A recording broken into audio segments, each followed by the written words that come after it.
Depuis des années, que ce soit pour le plaisir ou ma santé, je fais souvent des excursions dans les étendues sauvages qui se trouvent à proximité de chez moi. Je monte en empruntant les étroits passages de cerfs et redescends en suivant la pente des collines recouvertes de chênes, de pins et d'arbustes.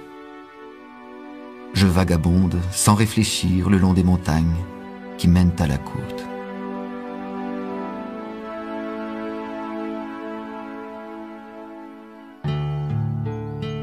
Au cours d'une de ces excursions, il y a quelques années, alors que le reste de la famille s'était absenté pour une longue fin de semaine, je m'étais levé avant l'aube et avais quitté la maison sans idée préconçue de mon trajet, sauf celle de monter en prenant mon temps et d'explorer des coins inconnus.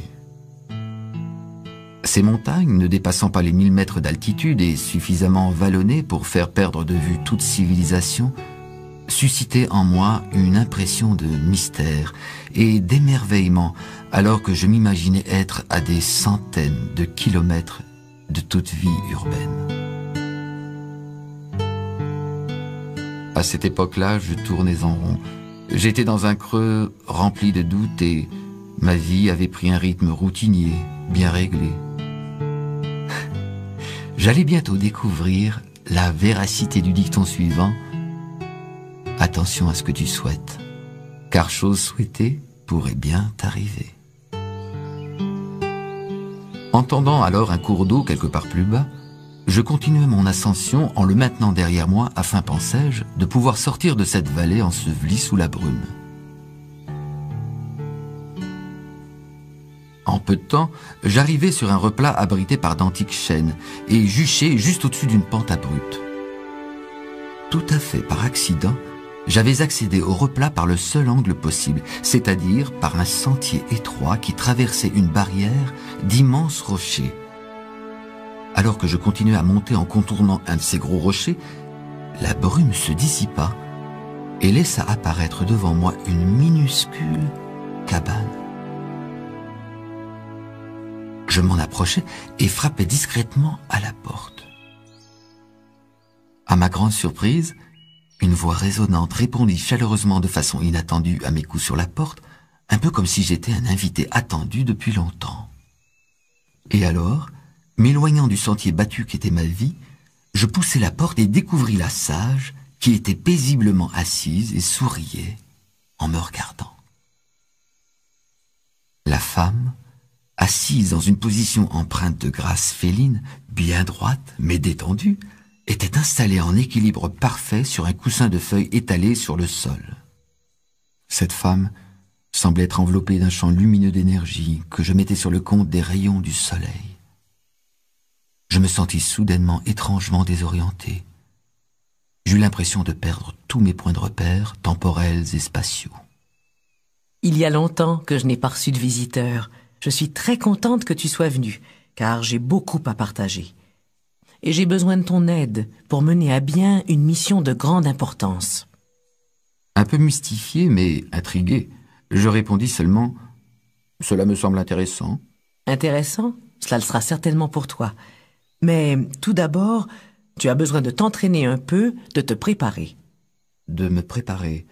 Si ça doit prendre plus que quelques heures, je ne pense pas avoir le temps. Tu as à la fois plus et moins de temps que tu ne l'imagines. D'un geste, elle m'invita à m'asseoir. Mets-toi à l'aise, pèlerin. Je sais pourquoi tu es venu, et je sais aussi que ton voyage a été long jusqu'ici. Cette femme n'était certainement qu'une personne vivant en solitaire, et j'inventais toute une histoire là où il n'y en avait pas. Qui êtes-vous? Un reflet dans un étang paisible, un rayon de lune dans la nuit obscure, aussi fraîche que la rosée du matin et aussi vieille que la terre. Tout est en moi et je suis dans tout. Au-delà de ça, cher pèlerin, je ne pourrais t'en dire plus car ma vie est aussi mystérieuse que la tienne. La seule différence entre nous, c'est que je vis dans un monde de spiritualité auquel tu commences à peine à t'éveiller. Comment vous appelez-vous? Je m'appelle très rarement. Bon, alors, d'où venez-vous? Je m'aventure à sortir du passé et du futur. Je vis dans l'éternel présent. Toi et moi, nous nous sommes perdus et retrouvés à maintes et maintes reprises. J'ai travaillé avec toi dans une vieille station-service et j'ai traversé en ta compagnie la forêt tropicale hawaïenne. J'ai navigué sur les mers, et gagné et perdu des fortunes, connu la santé et la maladie, le plaisir et la souffrance.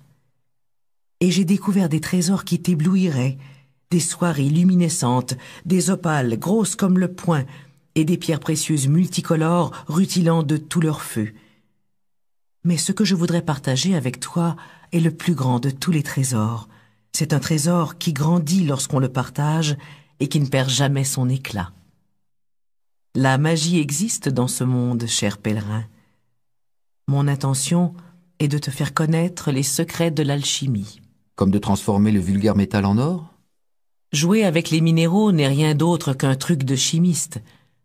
L'alchimie dont je te parle ici peut transmuer les éléments les plus vils de ta vie, comme les peurs, la confusion, les préoccupations et les difficultés, en un or inestimable, celui de la liberté et de la clarté, celui de la sérénité et de la joie. Les secrets que je veux te faire connaître sont les lois de l'esprit. Vous parlez d'esprit. Croyez-vous en Dieu? Êtes-vous adepte d'une religion? Il n'est pas nécessaire de croire au soleil pour se délecter de la chaude lumière de ses rayons matinaux. C'est tout simplement une évidence. Telle est mon expérience de Dieu. Pour ce qui est de ma religion, j'ai déjà eu ma place dans les temples illuminés des Israélites et sous les flèches glorieuses des mosquées de l'islam. Je me suis agenouillé dans des cathédrales grandioses et j'ai baigné dans la lumière de la chrétienté. J'ai connu les tentes de purification amérindiennes et tendu le calumet à mes pères.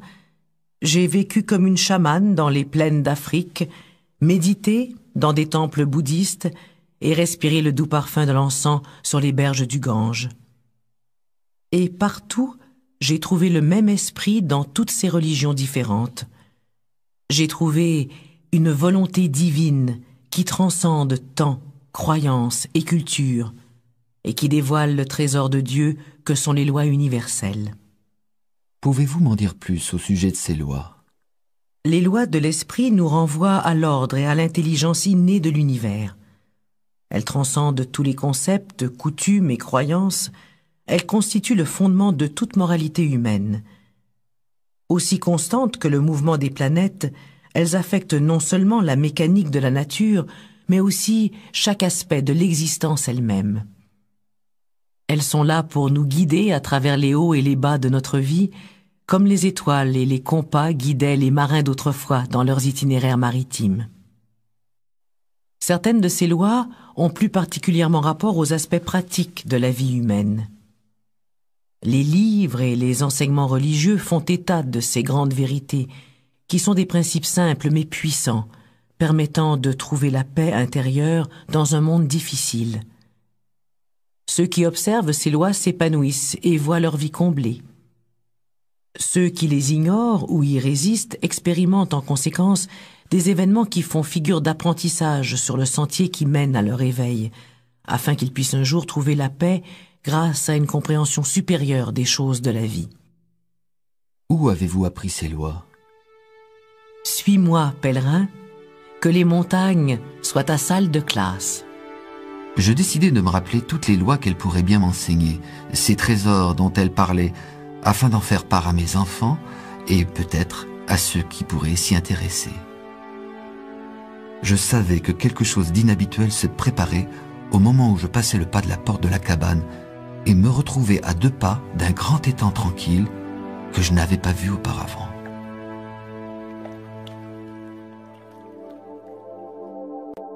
La loi de l'équilibre. Tout comme la gravité permet aux diverses parties de l'univers de rester unies, l'équilibre est la clé qui donne accès à tous ses secrets. L'équilibre s'applique à tous les niveaux de notre être, notre corps, notre intellect et nos émotions. Il nous rappelle que quoi que nous entreprenions, nous pouvons en faire trop ou trop peu. Et que si le mouvement de pendule dans notre vie et nos habitudes oscille trop d'un côté, il oscillera inévitablement de l'autre à un moment donné.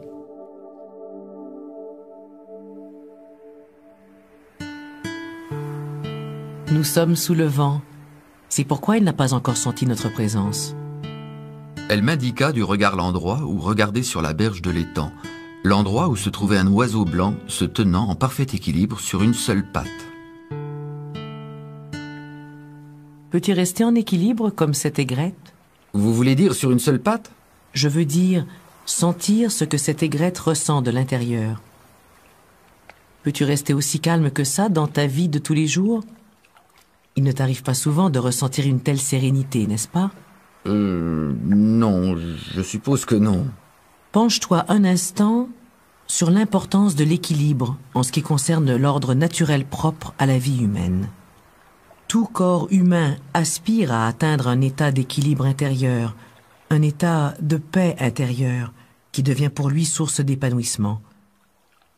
Le sens-tu maintenant à l'intérieur de toi? Elle n'eut pas sitôt placé sa main à plat sur ma poitrine qu'une profonde sensation de paix envahit tout mon corps et tranquillisa mon esprit.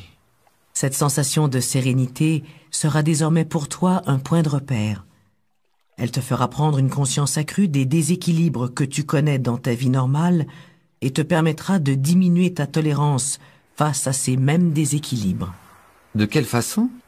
Eh bien, tu sais à quel point il ne sert pas à grand-chose de conseiller aux gens tendus de relaxer si eux-mêmes ne savent pas d'expérience ce qu'être détendu veut dire. Mais dès qu'ils ont déjà connu un état de profonde détente, ils ont dorénavant un point de repère. Ils sauront alors plus facilement reconnaître la tension dès qu'elle apparaîtra et prendre des mesures pour s'en libérer. Et une fois que tu auras ressenti ce qu'est le véritable équilibre, tu commenceras à remarquer ce qui est en déséquilibre dans n'importe quel domaine de ta vie. Ce point de repère te servira de signal automatique pour retrouver ce lieu d'équilibre à l'intérieur de toi. Cela revient à dire que tu appliques la loi de l'équilibre en observant les déséquilibres.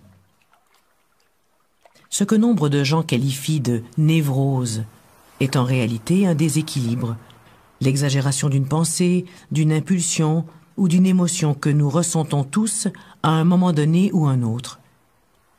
C'est pour cette raison que changer pour un état de véritable équilibre peut au premier abord sembler étrange. Avec tout ce qui se passe dans le monde actuellement, il me semble que lorsqu'on dépense toute cette énergie à regarder à l'intérieur pour trouver l'équilibre et la sérénité, on devient un peu trop centré sur soi. Beaucoup de gens confondent être centré sur soi et être égoïste. Mais une fois que tu auras trouvé ton propre équilibre, tu auras également trouvé la paix et le pouvoir intérieur qui te permettront de vraiment changer les choses dans ce monde. Les extrêmes de toutes sortes, comme prendre une attitude rigide face à une question quelconque, peuvent te faire sortir de ce lieu d'équilibre qui accorde spontanément une importance égale à tous les aspects possibles de cette question. À l'instar de toutes les autres lois dont j'ai l'intention de te faire part, la loi de l'équilibre n'est pas juste une théorie, mais plutôt une façon de vivre comportant des applications très pratiques. Tu vois le tronc de cet arbre? Voyons un peu si tu es capable de l'atteindre avec ce caillou. Je pris une bonne respiration, visai et lançai. Je ratai le tronc d'environ 50 cm par la gauche. Elle me tendit un autre caillou, je tirai à nouveau et ratai encore par la gauche, tout en m'étant rapproché de la cible cependant. Il est important que tu touches le tronc de cet arbre avec une de ces pierres. Applique la loi de l'équilibre. Comment? Je viens de t'expliquer que lorsque tu es en déséquilibre, tu as la sensation que c'est un état normal. C'est pour cette raison que tu as toujours tendance à pencher du côté qui te semble normal et habituel. Le seul problème, je ne veux rater cet arbre ni par la gauche, ni par la droite. Je veux le toucher. Je n'ai aucun doute à ce sujet. Mais une fois que tu te seras exercé sur les deux côtés, il te sera plus facile de frapper en plein centre. C'est en agissant que l'on comprend. Peu convaincu, mais déterminé à essayer, je visai sur la droite. À ma grande surprise, je ratai une fois de plus l'arbre par la gauche. C'est mon dernier essai. Une fois de plus, la loi de l'équilibre va t'aider. Elle me conduisit vers l'arbre jusqu'à en être à 1,50 m seulement. Personne n'a jamais dit qu'il fallait se rendre la vie si difficile que ça. Si tu te rends compte que tu es trop loin, va trop près. Je me mis à rire et frappai ma cible en plein centre. Alors que nous continuions à marcher le long du sentier qui suivait le bord de l'étang, elle me parla d'un autre aspect de cette loi. L'équilibre commence avec la respiration. Prendre et laisser aller sont les rythmes premiers de la vie. En inspirant, tu trouves l'inspiration et en expirant, tu trouves le relâchement. Inspiration et expiration, une forme de naissance et de mort à chaque respiration. Quand tu expires, tu donnes. Quand tu inspires, tu reçois. Si tu reçois plus que tu ne donnes, tu ressens ce déséquilibre sous la forme du besoin de toujours vouloir rendre aux autres ce qu'ils t'ont donné. Si tu donnes plus que tu ne reçois, tu te sens vidé et, tôt ou tard, tu n'auras plus rien à donner. La loi des choix. Le libre arbitre est une grande responsabilité qui représente à la fois un fardeau et un bienfait. Le choix est entre nos mains. Et notre futur dépend en grande partie des choix que nous faisons dans le présent. Même si nous n'avons pas toujours le contrôle sur les circonstances de notre vie, nous avons la capacité de choisir nos réactions face aux événements qui se présentent. En nous réappropriant le pouvoir de choisir, nous trouvons le courage de vivre totalement dans ce monde.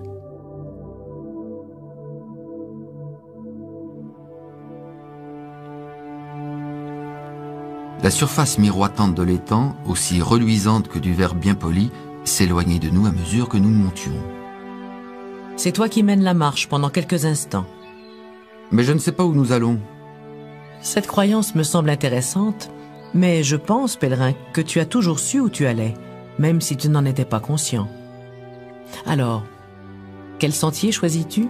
Quelle différence cela fait-il que je choisisse l'un plutôt que l'autre?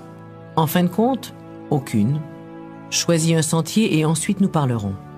Mais je ne sais pas où nous allons. Eh bien, vas-tu finir par choisir? Mais j'ai déjà choisi. J'ai pris le sentier du milieu. Nous n'avons que peu de temps à passer ensemble, pèlerin.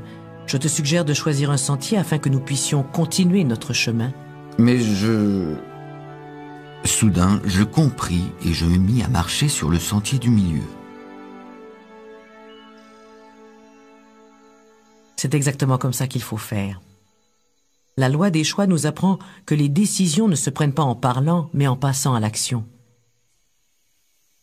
Tout comme le vautour qui plane et la minuscule araignée à l'affût dans sa toile, la plupart des créatures terrestres ne disposent que d'une gamme limitée de choix. Elles agissent selon leur instinct et selon l'appel de leur nature. Mais toi, tu as le libre arbitre, tu as le pouvoir de choisir. Par ta vie, tu exprimes l'exercice de ce pouvoir et ta destinée est en grande partie déterminée par les choix que tu as faits dans l'instant. Le libre arbitre signifie que tu peux choisir de t'en tenir aux lois qui s'expriment par le biais de ta plus profonde intuition ou que tu peux laisser tes impulsions, tes peurs et tes habitudes mener la danse. Je n'ai pas l'impression d'avoir toujours choisi l'orientation que je voulais dans ma vie. Quelquefois, j'ai l'impression qu'il s'agit plutôt du destin. La plupart des décisions sont prises par la sagesse subconsciente. Alors il se peut que parfois, sans savoir pour quelle raison, tu attires dans ta vie des gens ou des expériences dont consciemment tu ne veux pas, mais qui te seront de la plus grande utilité pour ton bien et ton apprentissage sur un plan supérieur. Qu'en est-il des pauvres, des maltraités et de ceux qui ont faim? Sous-entendez-vous par là qu'ils choisissent d'une certaine façon de souffrir?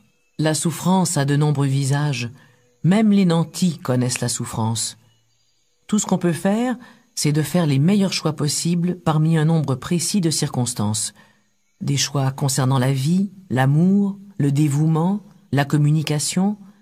Mais peu importe ce que la vie t'amènera, il te revient à toi de choisir la façon dont tu réagiras intérieurement. Tu peux soit résister, repousser ce qui t'arrive et pleurer sur ton sort, ou tu peux y faire face et l'accueillir, t'épanouissant ainsi dans l'instant présent. Qu'en est-il de ceux qui choisissent l'absence de bien-être ou les épreuves parce qu'ils ont le souci des autres?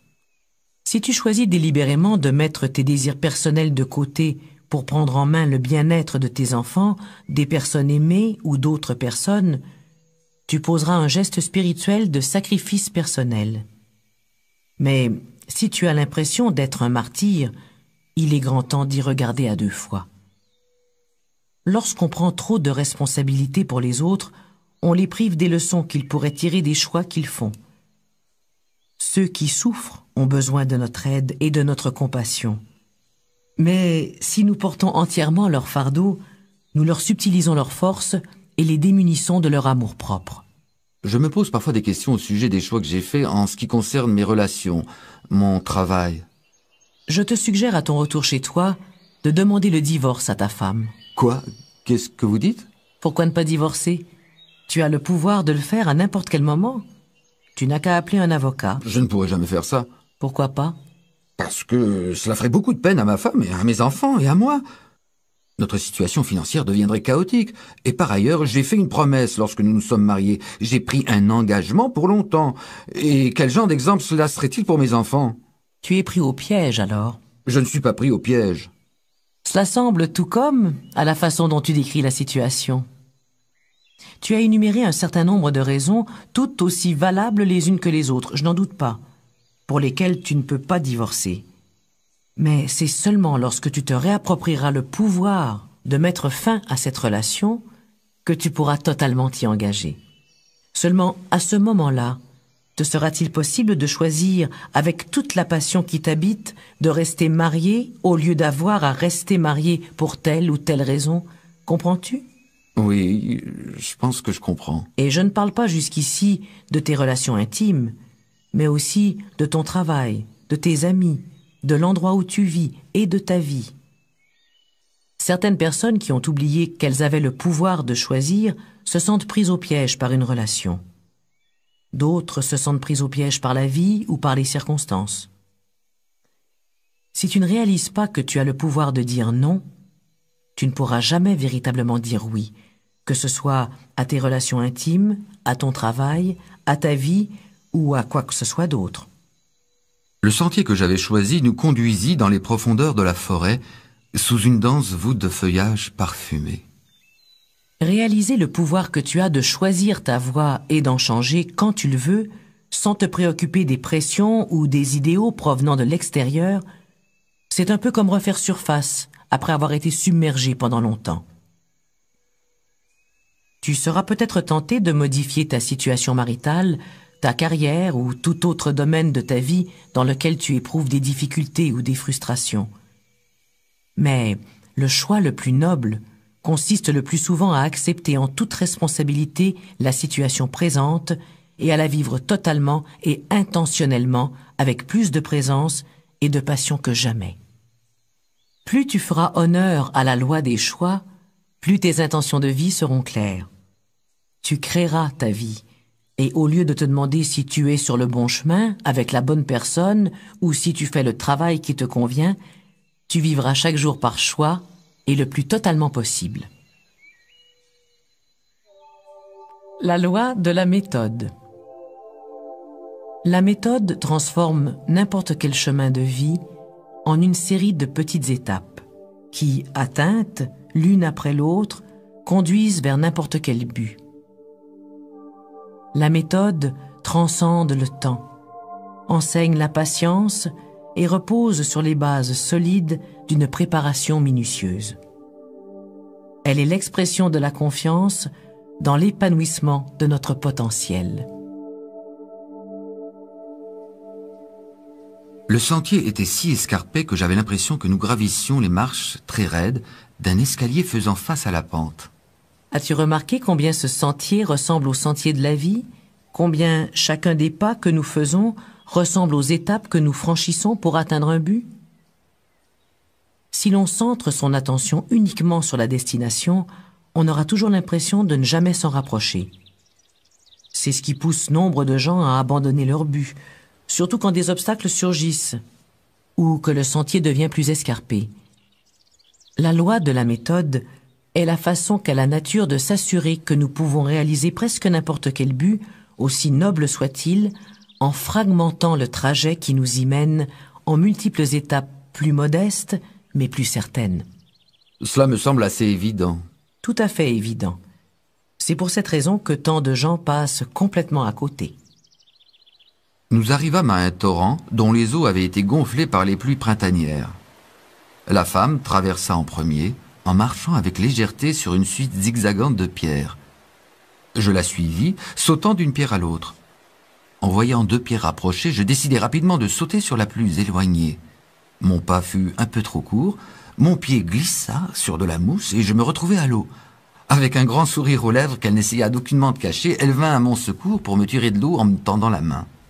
Ainsi, vois-tu, dans tout processus, comme dans celui qui te fait traverser un torrent, tu te retrouveras tôt ou tard à l'eau si tu essaies de sauter des étapes. Peu de temps après, alors que mes vêtements étaient presque secs, nous arrivâmes à un marais boueux. Je regardai à droite et à gauche pour voir s'il était possible de le contourner, mais les parois de ce petit canyon étaient abruptes des deux côtés. La nature n'est-elle pas la meilleure des écoles? Les leçons qu'elle a à nous apprendre tombent juste au bon moment. C'est-à-dire? Ouvre tes yeux. Je vais te mettre les points sur les i. Sur le sentier qui s'étire entre toi et tes buts, trouves-tu en général un beau tapis rouge? Non. La plupart du temps, j'y trouve un marécage. Eh oui. Tout but digne d'être poursuivi comporte une part d'effort, de risque et de sacrifice. Tu dois transgresser peur et doute pour aller de l'avant. Tu dois faire appel à tes propres ressources et te dépasser. Ce qui te sort des sentiers boueux de la vie, c'est la vision qui t'a poussé à entreprendre la quête. Alors, la première chose à faire dans tout processus est de te donner une direction, de choisir un but qui t'attire. J'ai parfois beaucoup de difficultés à décider quel but poursuivre. Ne jongle pas avec les idées et ne te pose pas trop de questions. Ne doute pas de la direction que tu veux prendre et n'attends pas que les autres te disent ce que tu devrais faire ou ne pas faire. Va vers ce qui t'attire, te fait vibrer ou t'inspire. Va vers ce qui touche ton cœur. N'oublie pas, pèlerin, que les trop grands rêves, rattachés à un lointain futur, sont un fardeau lourd à porter. Les meilleurs objectifs sont probablement ceux dont tu peux t'occuper la semaine prochaine, demain, dans l'heure qui suit ou dans ton prochain pas. Créer une méthode qui se traduira par de nombreux petits succès. Mais qu'en est-il des gens qui semblent devenir célèbres du jour au lendemain? Quelle méthode ont-ils suivi? Le véritable succès de toute entreprise peut se comparer à la construction d'une maison. On commence tout d'abord par de solides fondations et ensuite on poursuit patiemment les travaux jusqu'à ce que la maison soit achevée. Certaines maisons ou carrières se bâtissent très rapidement, mais leurs fondations sont souvent instables et même si elles semblent magnifiques, elles ne durent pas. Si tu y regardes d'un peu plus près, tu constateras que les entreprises qui réussissent du jour au lendemain ont demandé pour la plupart une dizaine d'années de préparation. 10 ans? Réfléchis-y un peu. En 10 ans, tu peux accomplir à peu près n'importe quoi.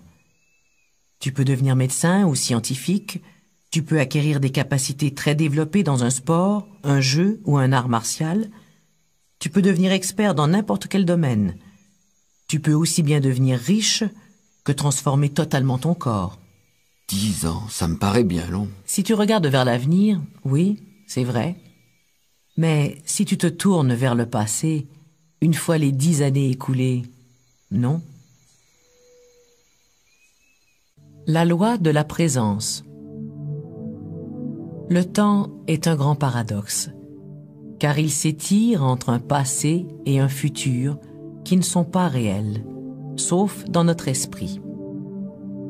Le concept du temps est une convention intellectuelle et linguistique, une convention sociale. Mais la vérité profonde, c'est que nous ne disposons que de l'instant présent.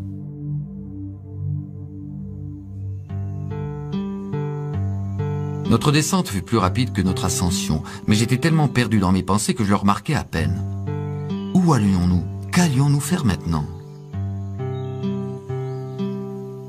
Tu me sembles préoccupé. Peut-être le moment est-il venu maintenant de parler de la loi de la présence? Elle me montra du doigt les collines sous-jacentes et me demanda: Vois-tu combien les rayons du soleil illuminent ce champ de jonquilles et combien il les fait ressortir sur ce fond d'herbe vert émeraude? À mes yeux, ce spectacle est aussi beau que n'importe quelle œuvre d'art dans n'importe quel musée du monde. Quelques minutes plus tard, alors que nous débouchions de derrière certains gros rochers à l'apparence familière, la cabane de la sage apparut. La femme ouvrit la porte de chaume et m'invita à nouveau à entrer. Elle alluma le feu en un tournement et un crépitement se fit rapidement entendre. Puis elle se leva et s'excusa en disant qu'elle devait sortir. Les minutes passées et elle n'était toujours pas revenue. Ce qui se produisit l'instant suivant fut si étrange que j'en vins à douter de mes sens. À la place de la femme, ce fut un gros chat qui pénétra dans la cabane. Il entra de façon déterminée, comme s'il savait exactement où il allait. Sa fourrure sombre et lustrée était peut-être en partie celle d'un siamois et en partie, disons, celle d'un sage. Pourquoi un sage? Parce que l'instant d'après, il se mit à parler. Non pas verbalement, mais télépathiquement. Sa voix ressemblait à celle de la femme, mais en plus calme. As-tu déjà pensé à quel point le temps était une chose très paradoxale? Une grande sensation d'étrangeté me fit répondre tout haut: je ne peux pas dire que oui. J'entendis à nouveau sa voix résonner à mes oreilles ou dans ma tête. Le temps s'étire entre un passé et un futur qui n'appartiennent à aucune réalité objective.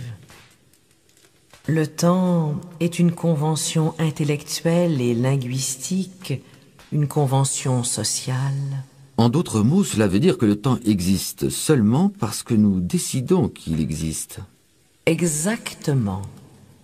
Le temps est comme un film dans lequel les multiples images de ta vie passent successivement devant un objectif. Ce que tu as fait ce matin, hier ou l'an passé, s'est effacé, sauf de ton esprit. Ce qui est à venir n'est encore qu'un rêve. Il ne te reste donc que le moment présent, tu vois? Es-tu conscient que ta sensation du temps qui passe provient du fait qu'une formidable collection d'impressions et de souvenirs se manifeste dans l'instant présent? Les regrets des choses passées ne sont que des impressions qui se produisent dans le présent. Les anxiétés face au futur n'existent pas dans l'instant présent, sauf dans ta tête, sous la forme d'images, de sons et de sensations. En d'autres termes, le passé et le futur se produisent dans l'ici et le maintenant, au moment précis où tu les crées toi-même. Si c'est la loi de la présence, c'est pas mal abstrait. Ce qui est abstrait, c'est le temps. Ta capacité à revenir avec toute ton attention sur l'instant présent croîtra avec la pratique. Je sais déjà combien il est important de vivre dans le présent. Savoir et faire ne veulent pas nécessairement dire la même chose, surtout dans ton cas. Quand tu as un problème, cela a toujours à voir avec le passé ou le futur. Tu permets aux problèmes de persister dans ton présent parce que tu leur accordes attention et énergie.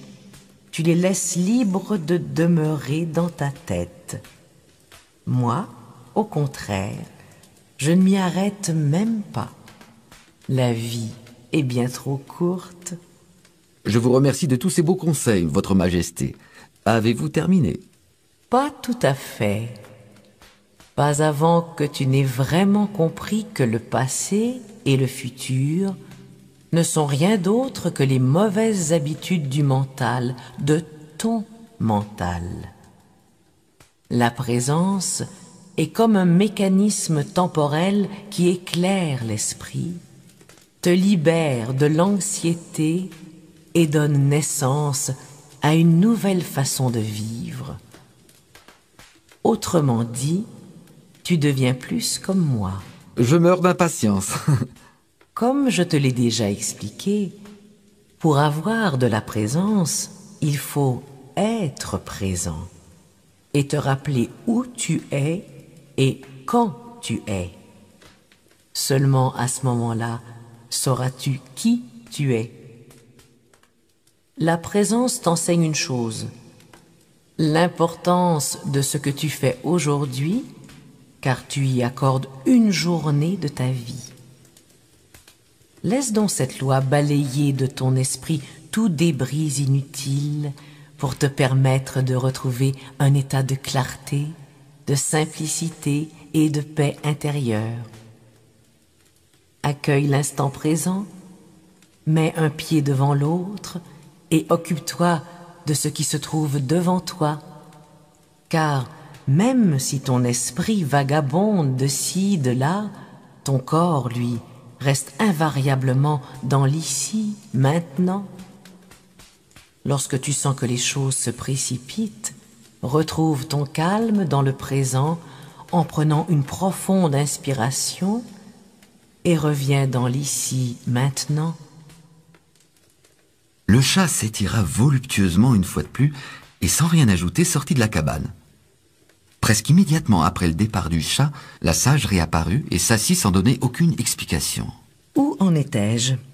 Ah oui, nous étions en train de discuter la loi de la présence. Je pense que le sujet a été pas mal couvert. J'eus l'impression de déceler dans ses yeux un regard amusé, ou peut-être me trompais-je. J'observai la femme qui, avec une grande présence, suspendit une petite bouilloire au-dessus du feu sur un bâton de bois vert et y laissa tomber quelques feuilles de thé. Je me demandais si nous allions parler toute la nuit, puis cessai de me poser la question pour apprécier le moment et le thé par la même occasion qui se révéla délicieux. La loi de la compassion. L'univers ne nous juge pas. Il met à notre disposition diverses possibilités que nous devons peser, dont nous devons subir les conséquences et dont nous tirerons des leçons en observant la loi de cause à effet. Faire preuve de compassion, c'est reconnaître que nous faisons du mieux que nous pouvons dans le cadre limité de nos croyances et de nos capacités du moment.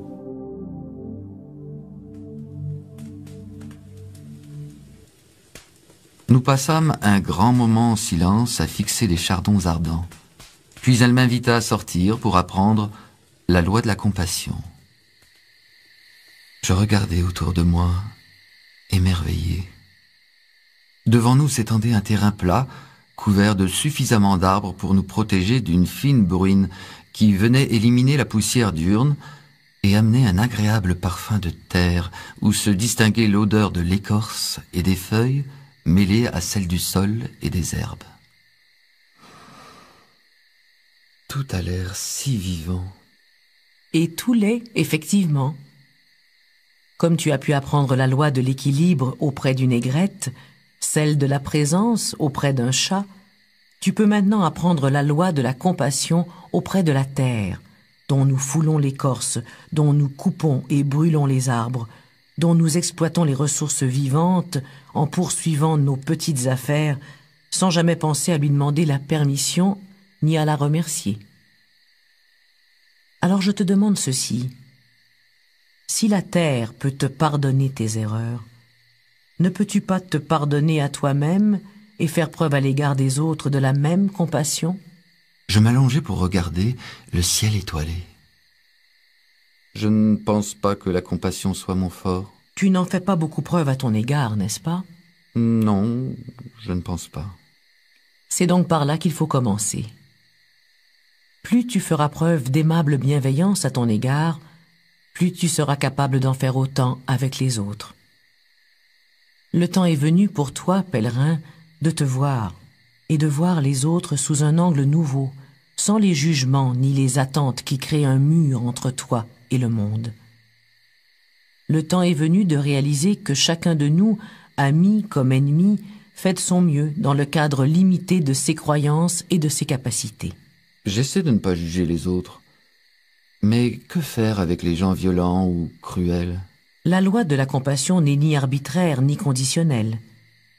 Nous savons qu'il existe effectivement dans ce monde des gens profondément perturbés et destructeurs, et que ces gens perturbés peuvent déranger les autres. La compassion ne veut pas dire qu'il faut laisser de tels gens te piétiner ou perpétuer leur comportement destructeur. Certains individus doivent être mis en marge de la société, mais on peut par contre faire preuve de compassion envers la malveillance sans pour autant y succomber. Mais pour quelle raison faire preuve de compassion envers les gens cruels ou ignobles? Pourquoi ne pas simplement haïr ce qui est haïssable? Je n'ai jamais dit que la compassion venait facilement. Mais facile ou pas facile, cette loi te pousse à agir dans l'amour et la compréhension plutôt que dans la haine ou l'ignorance. Pour y arriver, tu dois adopter une vision beaucoup plus élargie des choses. Tu dois réaliser que tu vis dans un univers, si mystérieux soit-il. Cette compréhension profonde des choses naît dans le discernement intuitif et se fond à l'intelligence innée de l'univers. Peu importe que cette compréhension te soit révélée par le biais de l'observation, de la raison ou de la foi religieuse. L'important est que tu comprennes que dans le monde naturel, tu n'as ni amis ni ennemis, tu n'as que des enseignants. Te souviens-tu d'une occasion dans ta vie où tu as eu une dispute virulente avec quelqu'un, où tu te sentais plein de ressentiment, envieux ou trahi? Oui. Remémore-toi cette dispute et retrouve la sensation de souffrance et de colère. Bon, je la sens. Imagine maintenant que, en plein milieu de cette dispute violente, la personne avec laquelle tu te disputes se saisit soudain la poitrine d'une main, pousse un cri et s'écroule morte à tes pieds. Mon Dieu! Qu'est-il arrivé à ta colère? Qu'est-il arrivé à ton envie et à ta jalousie, à ton ressentiment et à ta souffrance? Tous ces sentiments ont disparu. Mais qu'adviendrait-il si j'étais heureux que la personne soit morte, si je ne pouvais lui pardonner? Tu pourrais te pardonner de ne pas lui avoir pardonné. Pour retrouver cette attitude de pardon lorsque tu en as besoin, imagine ton ami, amante ou adversaire gisant à tes pieds, comme tu te retrouveras toi-même un jour au pied de l'esprit. Ta vision sera alors différente, parce que la mort rend ultimement toute chose égale. Nous quittons tous un jour ce monde, ainsi que ceux que nous aimons. Dans le mystère qu'est la vie, nous sommes liés les uns aux autres, sans savoir pourquoi, et nous faisons simplement de notre mieux. La loi de la foi. La foi est ce qui nous relie directement à la sagesse universelle. Elle nous rappelle que nous en savons plus que ce que nous avons entendu, lu ou appris. Qu'il nous suffit de regarder, d'écouter et de nous fier à l'amour et la sagesse de l'esprit universel qui est à l'œuvre en chacun de nous.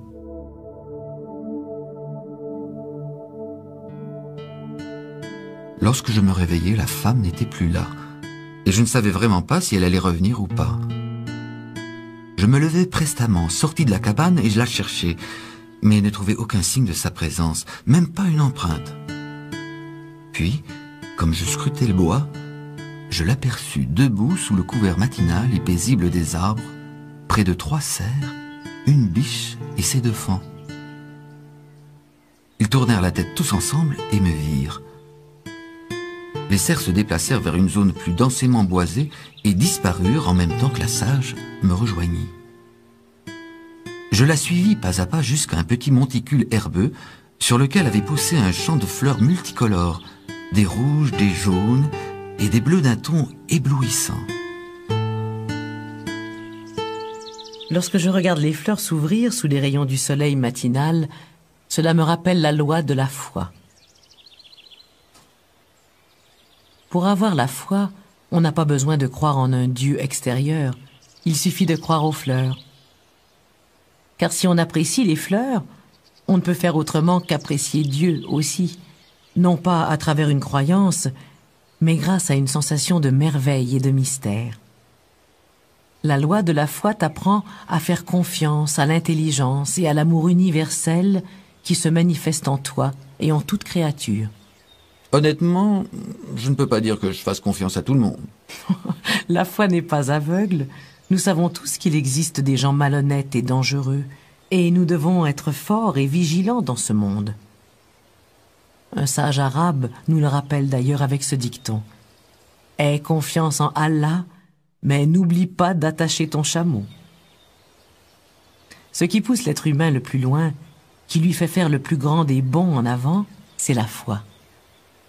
Tendant le bras pour toucher les pétales d'une fleur, elle ajouta « Étant une des plus délicates et vulnérables formes de vie de la nature, la fleur a une vie courte et précaire. Un pied insouciant, un hiver sans pluie ou une pluie diluvienne, et la délicate fleur devra mener une lutte désespérée pour survivre. Malgré tout ça, elle ouvre tout grand ses pétales chaque matin. Les fleurs en ont beaucoup à nous apprendre sur la foi. Dans ta propre vie, lorsque tu cultiveras le jardin de la foi, comme cette fleur, tu renaîtras à une nouvelle vie. » Pour la première fois de ma vie, je réalisais que je n'avais même pas la foi qu'une fleur pouvait avoir. La foi n'est pas une ressource dont tu peux te déclarer propriétaire.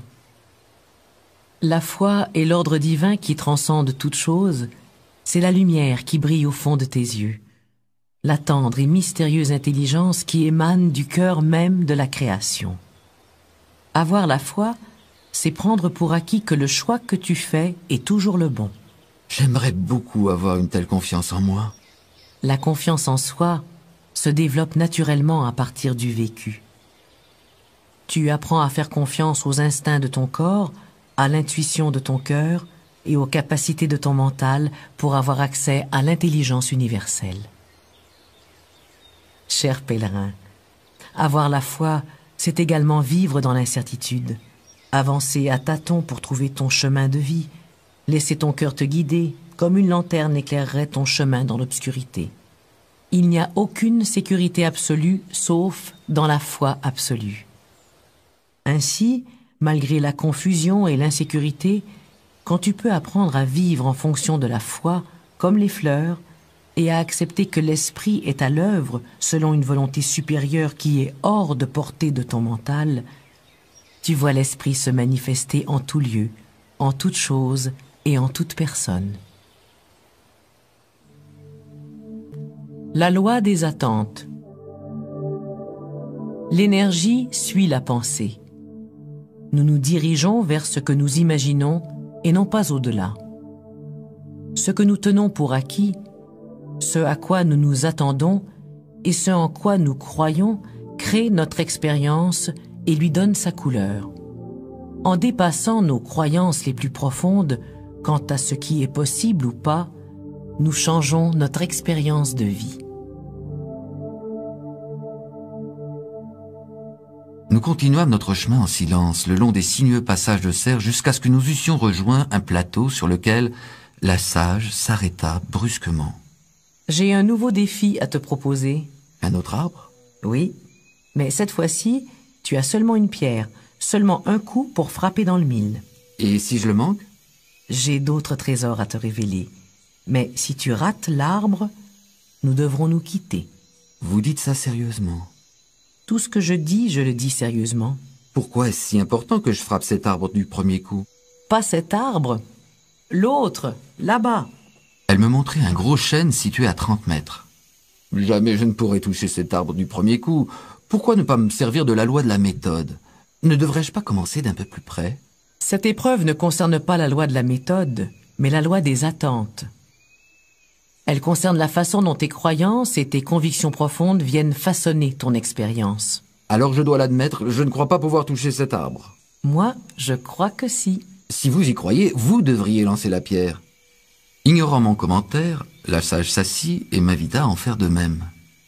Je refusai. Je préfère rester debout si cela ne vous dérange pas, je me sens un peu tendu. Reste dans le présent. Tu auras tout le temps de t'inquiéter plus tard si c'est ce que tu veux. Je m'assis donc près d'elle et l'écoutais. Avant que quoi que ce soit ne se manifeste dans ce monde, cela apparaît tout d'abord sous la forme d'une pensée ou d'une image dans l'esprit de quelqu'un. Tes pensées viennent colorer les fenêtres à travers lesquelles tu vois le monde. Et tes croyances deviennent les briques qui échafaudent ton expérience.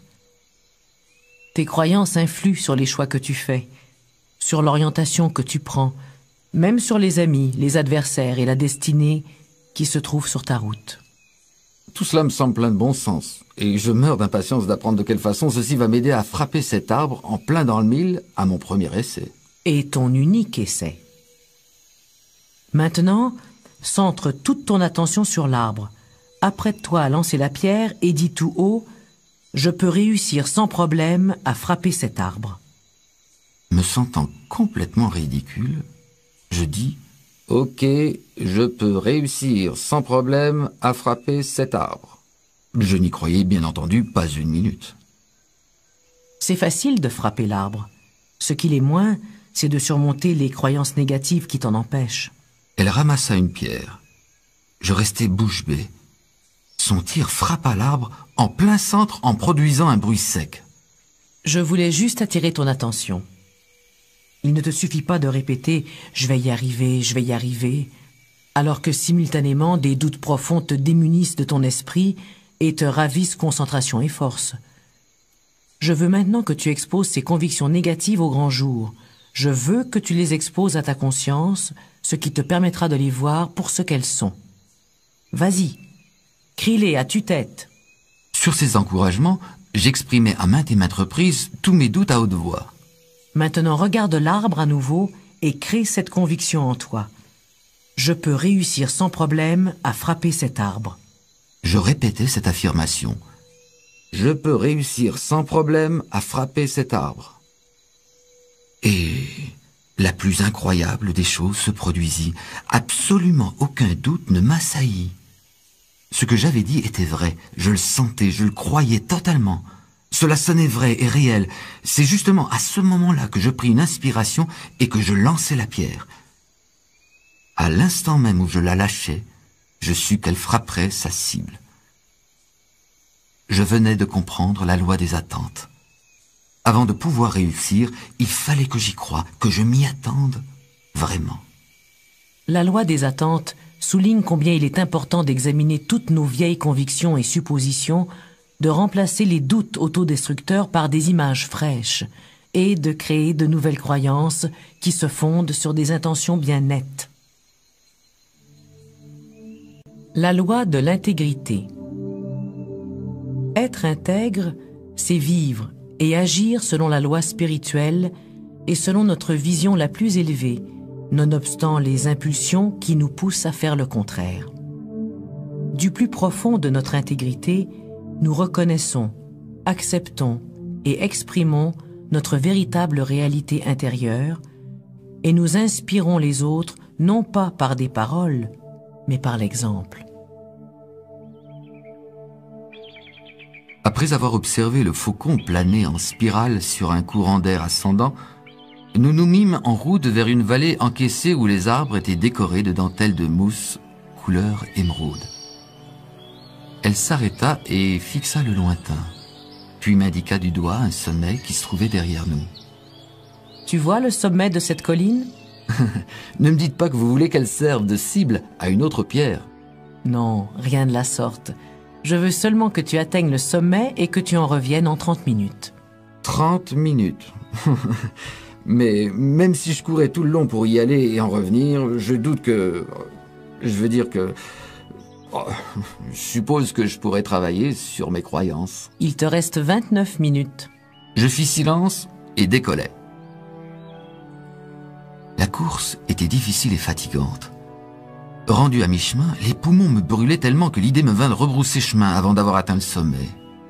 Je sentais que je ne pouvais plus continuer, mais il fallait que je continue quand même. Je continuais donc et je heurtais le mur de mes limites que je franchis. Lorsque je revins, je m'affalais presque au pied de la Sage. J'avais 10 minutes de retard. Tout en haletant, Je me demandais ce que pouvait bien signifier cette défaite. Pourquoi n'as-tu pas fait demi-tour avant d'avoir atteint le sommet? Comme ça, tu serais revenu à temps. Tu aurais pu le savoir. Moi Moi, je l'aurais su. Tu as déjà compris. La loi de l'intégrité, c'est vivre selon ta vision la plus élevée malgré les impulsions qui te pousseraient à faire le contraire. C'est la façon dont tu te comportes quand il n'y a personne qui te regarde.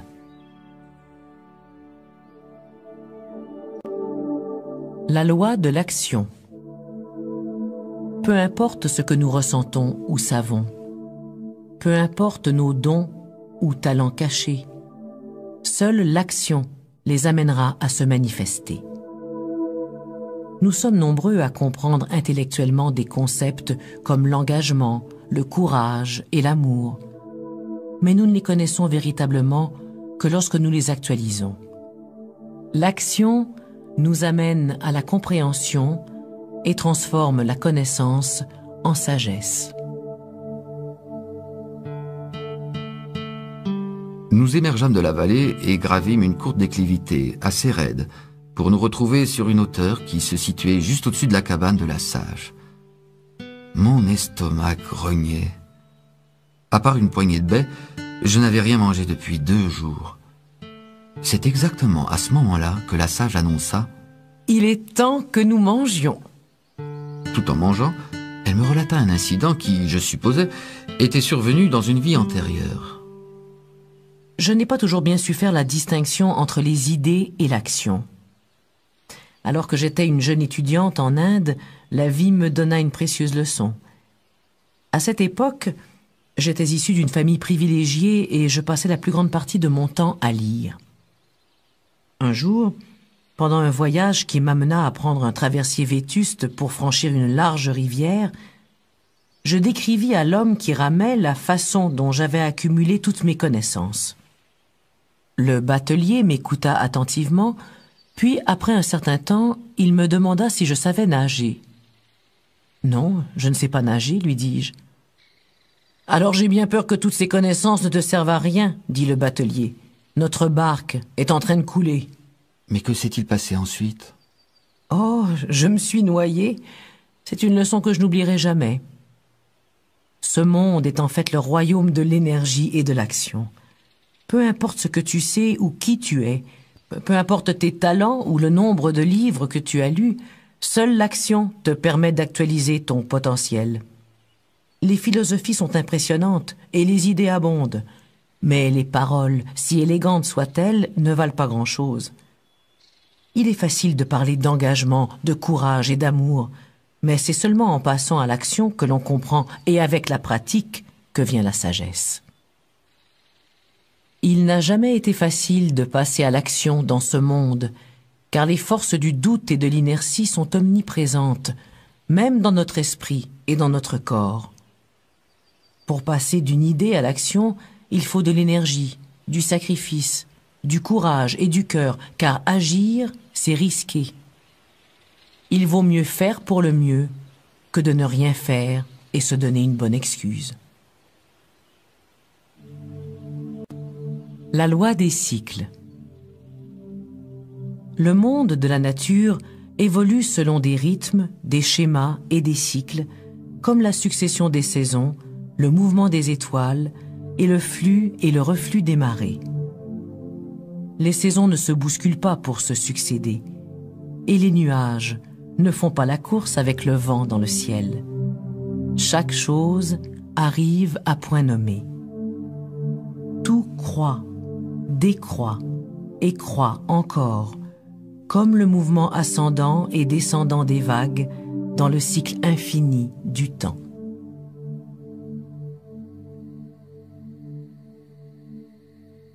Cette nuit-là, dans la cabane, je fis un rêve très intense. Du moins, je pense que c'était un rêve. Je fus tiré du sommeil par la voix de la sage. « Viens. » Je ne me souviens pas avoir noté le mouvement de ses lèvres. Puis je me retrouvai debout, dans l'encadrement de la porte, à contempler une belle journée d'été. L'herbe californienne avait jauni et l'air était sec et poussiéreux. Ferme tes yeux. Je me souviens avoir ressenti pendant quelques instants un espace d'obscurité totale et de silence intégral. Puis, mes yeux s'ouvrirent pour découvrir une journée nuageuse d'automne.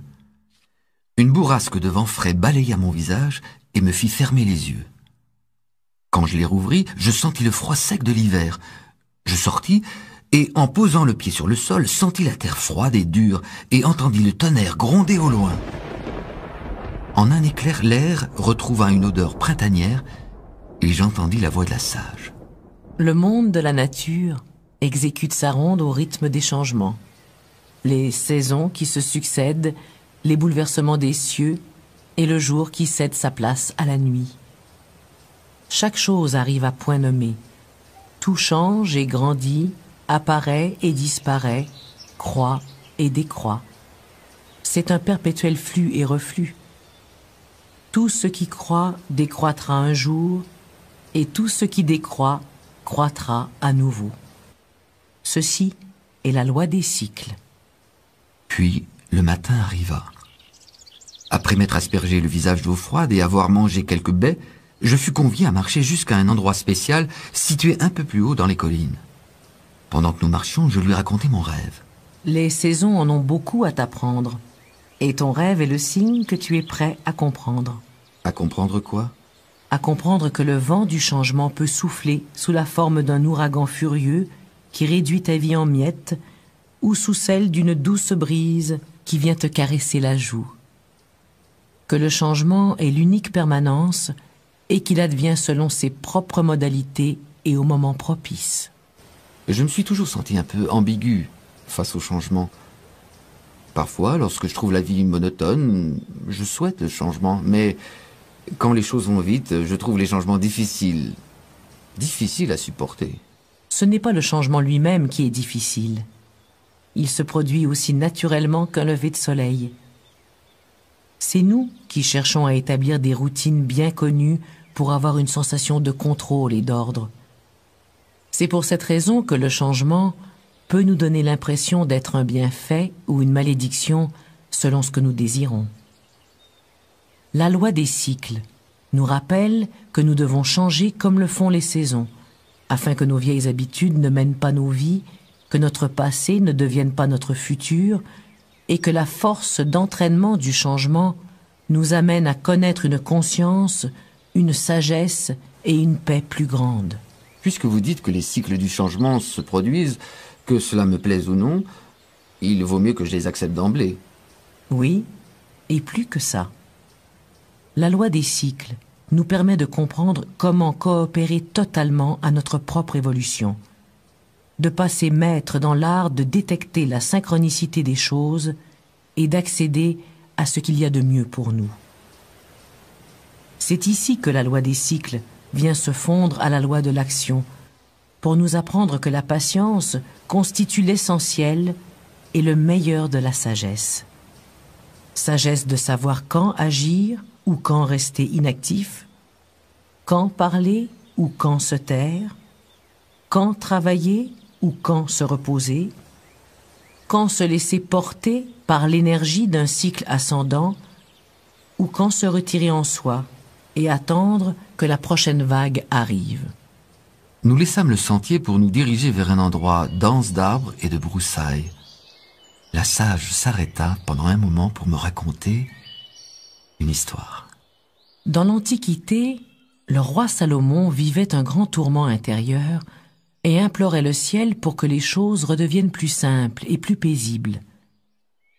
Il ordonna qu'un maître joaillier lui confectionne une bague magique qui porterait une inscription devant être vraie et juste en toutes circonstances et sous toutes conditions.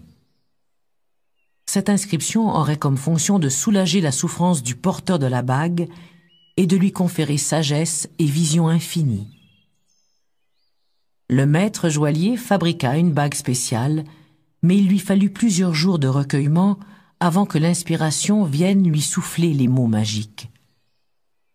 Le joaillier finit par apporter la bague à Salomon, qui y lut l'inscription suivante: « Ceci aussi finira par passer. »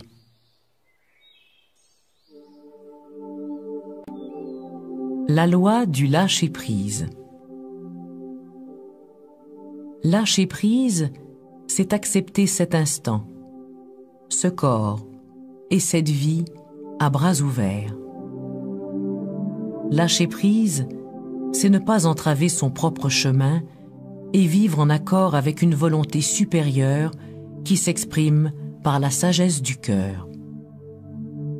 Beaucoup plus qu'une acceptation passive, le lâcher-prise utilise le moindre défi comme outil de croissance spirituelle et de développement de la conscience. Le matin céda la place à l'après-midi. Une bourrasque soudaine secoua légèrement les branches au-dessus de nos têtes.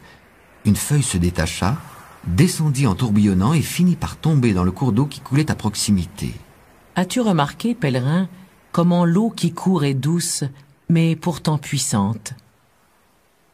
L'eau nous révèle l'attitude la plus intelligente et la plus puissante que l'on puisse adopter dans n'importe quelle circonstance. Laquelle? Le lâcher-prise. Je ne comprends pas.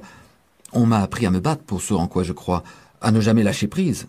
Même si la loi du lâcher-prise veut dire que tu acceptes quoi que ce soit qui arrive dans ta vie, cela ne veut pas dire que tu dois tolérer passivement ce que tu n'aimes pas, ni ignorer l'injustice, ni encore souffrir d'être contrôlé ou de devenir une victime.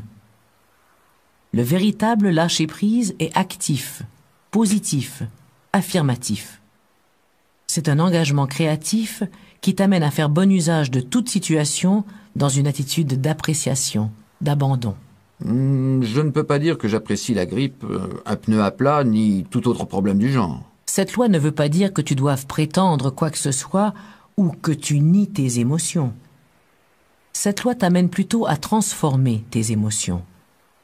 Elle t'apprend à lâcher prise en changeant de perspective. Considère les choses de la façon suivante. Si tu faisais de l'entraînement athlétique, il est fort possible que ton entraîneur te fasse des éloges au sujet de ton rendement un jour et que le lendemain, il exige de toi que tu t'entraînes jusqu'à épuisement. Tu pourrais donc accepter tout cela comme faisant partie de ton entraînement et même en venir à l'apprécier. Il en va de même pour la vie de tous les jours. L'entraîneur, c'est l'esprit, cher pèlerin, et l'entraînement, c'est la vie. Et alors, que se passerait-il si tu pouvais effectivement considérer une crevaison ou la grippe comme des éléments essentiels à ton apprentissage et à ta croissance? Eh bien, je pense que je ferais aussi bien de considérer les choses sous cet angle. Mais je ne me suis jamais vu rendre les armes devant un pneu crevé. Cette loi, dans son sens le plus véritable, t'amène à t'abandonner à l'instant présent, à accepter tout ce qui arrive, y compris tes réactions face à tout ce qui arrive. Cela signifie que non seulement tu acceptes les hauts et les bas de la vie, mais que tu acceptes également qui tu es, que tu acceptes ton corps, tes pensées et tes émotions. Êtes-vous en train de me dire qu'une fois que j'apprends à m'accepter et à m'abandonner face à tout ce qui peut advenir, la vie devient plus facile? La vie continuera bien sûr à te servir des défis et des épreuves, mais à mesure que tu relaxeras dans la vie, même les difficultés auront leur côté agréable, comme c'est le cas quand on joue à un jeu difficile ou qu'on résout un casse-tête. Ouvre-toi simplement à la vie et prends les choses là où tu en es. Avec la pratique, le lâcher-prise s'approfondit et s'amplifie, et tu en viendras à accueillir une journée pluvieuse et grise de la même façon qu'une belle journée ensoleillée. N'oublie pas de relaxer. N'oublie pas que la relaxation est le moyen qu'a le corps de s'abandonner dans l'instant présent, le moyen de laisser aller les idées fixes quant à ce qui devrait arriver. Tu pourras ainsi vivre spontanément et innocemment chaque instant nouveau, sans jugement ni idée préconçue. La loi de l'unité. Nous faisons notre apparition sur Terre comme des êtres distincts, ayant des destinées diverses. Mais, comme les gouttes de pluie qui chacune et toutes font partie de la mer, nous faisons chacun et tous partie de l'océan de la conscience, du corps divin. trouvons amour et paix intérieure dans la plus profonde des grandes vérités, que nous ne formons qu'une seule et même famille. Laissons derrière nous nos bagages de peur, d'envie et de ressentiment. Volons haut dans le ciel sur les ailes de la compréhension pour pénétrer dans le territoire infini de la compassion. Pendant que nous faisions une pause sur un promontoire panoramique, la sage commença à me parler de la dernière loi dont elle allait me faire part avant que nous nous quittions. La loi de l'unité présente un défi particulier aussi bien pour toi que pour moi, car de par sa nature transcendante, elle n'est totalement intelligible que par le biais d'un état supérieur de conscience. La loi de l'unité nous pousse à faire une grande découverte, celle que nous ne sommes pas aussi séparés les uns des autres que nous semblons l'être, que nous ne formons qu'un seul être, une seule conscience. La sagesse supérieure nous apprend que tous, tant que nous sommes, ne formons qu'un. Un changement dans notre perception nous révèle que nous appartenons tous à la même conscience, même si nous nous manifestons sous des formes corporelles distinctes, comme les feuilles d'un arbre font partie de ce seul et même arbre. L'humanité, actuellement, oublie de regarder cette vérité supérieure et au lieu de cela, elle se concentre sur les différences, sur la division. Reconnais-tu, pèlerin, que le langage reflète nos perceptions les plus fondamentales, que la façon dont nous parlons et les termes que nous employons ont un rapport avec la façon dont nous percevons la réalité? Je dirais que oui. Alors, lorsque tu dis « j'entre dans ma maison », tu as l'impression que cette phrase a du sens, n'est-ce pas? Bien sûr. Et celui qui dit « ma maison » est bien sûr distinct de la maison. Juste? Jusqu'ici, je vous suis. Bon. Mais alors, que veux-tu dire lorsque tu dis « je me sens bien dans mon corps aujourd'hui » ? Celui qui dit « mon corps » est-il également distinct de ce corps? Eh bien, je n'y avais jamais pensé avant. Je pense qu'il s'agit seulement d'une façon de parler. Oui, c'est ça. Mais tu as déjà convenu que le langage reflète fondamentalement notre vision de la réalité. Donc, cette phrase indique clairement que celui qui parle n'est pas son corps, mais qu'il est quelque chose qui a un corps. Oui, je suppose que c'est le cas. Est-il possible que notre langage soit le reflet d'une vérité encore plus profonde? Poussons encore plus loin. Si celui qui parle n'est pas son corps, qu'est-il alors? Eh bien, je suppose qu'on pourrait dire qu'il est une âme, un moi supérieur qui a un corps ou vit dans un corps, quelque chose comme ça. Très bien. Mais qu'est-ce que cela veut dire lorsque tu dis « mon âme » ou « mon moi supérieur » ? Qui est ce « je » qui parle ? Je ne sais pas. Serait-il possible que celui qui parle par le corps, celui qui dit « ma maison »,« mon corps »,« mon âme »,« mon moi supérieur » soit pure conscience dans le sens le plus vrai? Je ne sais pas, c'est un paradoxe, Oui, c'est exactement ça. Pense-y bien, cher pèlerin. La conscience qui regarde par le biais d'un milliard d'yeux n'est qu'une. Elle est la conscience unique de l'amour et de la sagesse infinie que nous nommons Dieu. Celle qui regarde la vie se dérouler avec miséricorde et compassion. Celle qui est vie elle-même. Se pourrait-il, même lorsque tu mènes ton train-train quotidien avec tous tes désirs, préoccupations et rêves, que tu sois toi-même cette conscience qui se manifeste également dans tous ces corps et ces esprits, dans tous ces arbres, ces oiseaux et ces glands? Un instant, s'il vous plaît. J'ai le cerveau qui va exploser. Là est tout le problème, justement. Car ton cerveau ne peut pas comprendre ceci, mais toi, tu peux le sentir ou ne pas le sentir.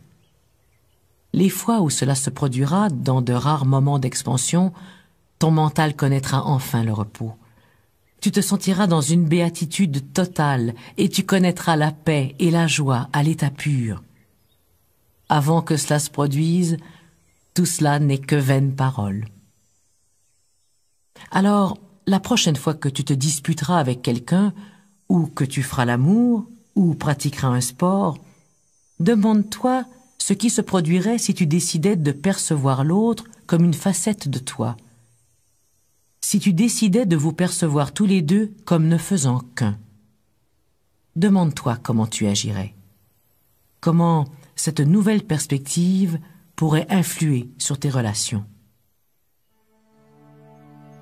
Pourrait influer sur tes relations. Alors que la sage finissait de parler, nous arrivâmes sur un sentier familier. Je sentis monter en moi la sensation que quelque chose était achevé. Cela veut dire que ma formation est terminée. Tu viens de faire d'importants premiers pas, mais le voyage ne finit jamais. Comment puis-je vous remercier? En vivant les lois, c'est suffisant. Je ne vous oublierai jamais. Quand tu te souviendras des lois, tu te souviendras de moi. Cher pèlerin, le temps que nous avons passé ensemble vient d'amorcer un processus d'apprentissage irréversible. Je t'ai livré ces lois non pas pour te contraindre, mais pour te libérer. Tu n'as pas besoin de te souvenir de ces lois. Il te suffit de les vivre et elles transformeront ta vie. Il n'y a rien qui puisse égaler leur pouvoir. Et pourtant, elles sont toutes tributaires de la loi de l'amour, car si tu perds le contact avec la sagesse de ton cœur, rien d'autre n'y fera. Si tu aimes, tu n'as besoin de rien d'autre. Ces lois libéreront l'amour emprisonné en toi pour lui permettre ensuite de se répandre dans la joie par et pour le monde, pour le bien de tous. Voici ce que je souhaite et que je prie qu'il t'arrive tous les jours de ta vie. Puisses-tu trouver la grâce en t'abandonnant à la vie. Puisses-tu également trouver la félicité en arrêtant de la chercher. Puisses-tu aussi en venir à faire confiance à ces lois et hériter de la sagesse de la terre. Puisses-tu rétablir le lien avec l'essence même de la nature et bénéficier des bienfaits de l'esprit. Les défis de la vie quotidienne persisteront et tu auras tendance à oublier ce que je t'ai enseigné. Cependant, une partie profonde de toi se souviendra et à ce moment-là, les problèmes ne pèseront pas plus lourd que des bulles de savon. S'ouvrira devant toi le sentier où autrefois ne poussaient que les mauvaises herbes de la confusion. Ton avenir, ainsi que celui de l'humanité entière, est un sentier qui mène vers la lumière et qui conduit de plus en plus vers la réalisation de l'unité avec le Créateur et la création. Et ce qu'il y a au-delà ne peut se décrire.